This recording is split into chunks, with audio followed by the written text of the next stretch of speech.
SNB Islamic channel. Alhamdulillah, a special Ramadan transmission is start now on SNB Islamic channel. In this blessed month, don't miss the inspiring and faith-strengthening speeches of Maulana Muhammad Hanif Awan on our channel.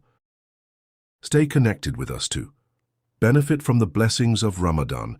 Watch, listen and share these speeches as much as possible so others can benefit too. May Allah grant us all the ability to earn more good deeds in this Ramadan. Ameen. May Allah grant us all the ability to earn more good deeds in this Ramadan. Ameen.